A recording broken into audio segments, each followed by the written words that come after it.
Hey guys, so today I'm going to be talking about Doctor Who, Series 7, Episodes 2 and 3, which is Dinosaurs on a Spaceship and a Town Called Musi. So let's just get started. Dinosaurs on a Spaceship. It's pretty good, I guess. The plot is very paper thin. Not much is actually happening in this episode.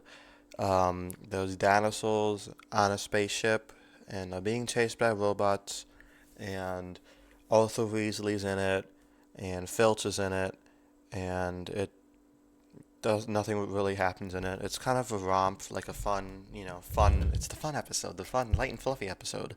It doesn't really take itself too seriously, and I think that helps. It's nice getting to know Rory's dad because I think Series 7 does a really good job with Rory, I think, because he's treated much more of a companion in his own right, not just an accessory to Amy, and seeing his dad there was really cool too.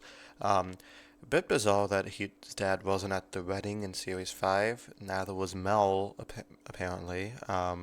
Mel's not, the Melody River song, not Mel from the 80s, you know what I mean? Like, this isn't, one of the most deep or like introspective episodes of Doctor Who, like The Family Blood or Silence in the Library or something like that. But I think I have no problems with like a fun, goofy, lighthearted episode. I think David Bradley was really great as Solomon, very good antagonist. Um, he is always so good at playing an asshole, you know, like he was such a prick in Game of Thrones. I hated that guy so much for what he did to my girl Catelyn and my boy Rob. If you know, you know. Um, I he was a dick in Harry Potter, just the miserable janitor Filch. He was even when he was the first Doctor, kind of a dick. Now, obviously, you know how I feel about the first Doctor. I love that guy, but he's not exactly the nicest of the Doctors. I also like all the developments with the Silurians. Um, I I, I always love that species. I think they're one of the most fascinating in Doctor Who because they're not like aliens. They're from Earth. They've just been here a long time before we have. Thought Nefertiti and Riddle were kind of fun run-off characters. They don't really get developed that much, but I kind of like when there's a big old team, going on these adventures than just the Doctor and his companions. Me and the Doctor have great chemistry as well, and I think so do Roy and Brian Williams. Williams, doesn't that name sound familiar? Oh well, it's probably nothing. I think the special effects look good, the sets were good, the directing, the acting was great. It's just that the writing does the Chris Chibnall thing of not having enough substance to last a 45-minute episode. So he just kind of keeps throwing things. Ooh, here's a robot, here's a dinosaur, blah blah blah blah blah. But it doesn't really develop much beyond that. I think it helps that he has Moffat kind of producing the show, so it's still like it doesn't go completely off the rails, but it does. So a sign of what's to come with Chibnall.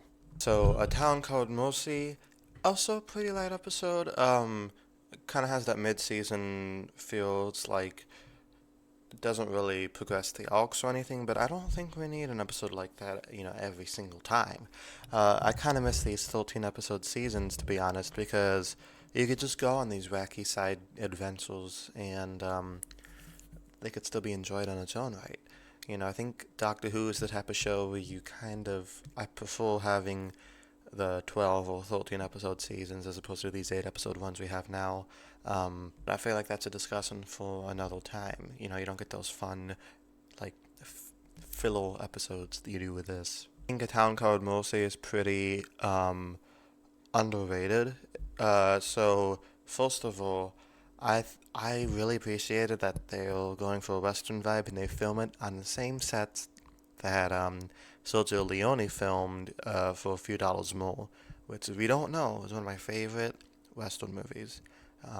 It's a Clint Eastwood one. If you haven't seen it, I recommend it if you like westerns. It's here why not everybody likes this episode. It's a bit slow. It's a bit dull in some parts. Not the most fast-paced or bombastic sci-fi epics, but I kind of like how stripped back it is. Like the entire universe isn't at stake for once. It's just a small little town in the middle of nowhere. It makes it a little bit more personal.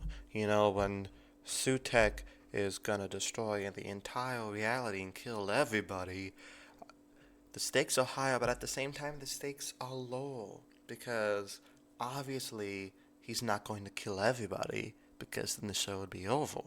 But if he kills the small town of people, okay, the show would keep moving, but like these people still die. It'll be sad. I think Kalo Jax great is a great antagonist, very complex, and I like the way he contrasts with the Doctor's morality.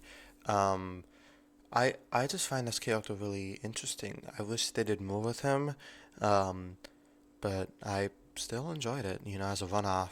Trying to he did some dangerous things, some bad things in the past, and he has to come to terms with them.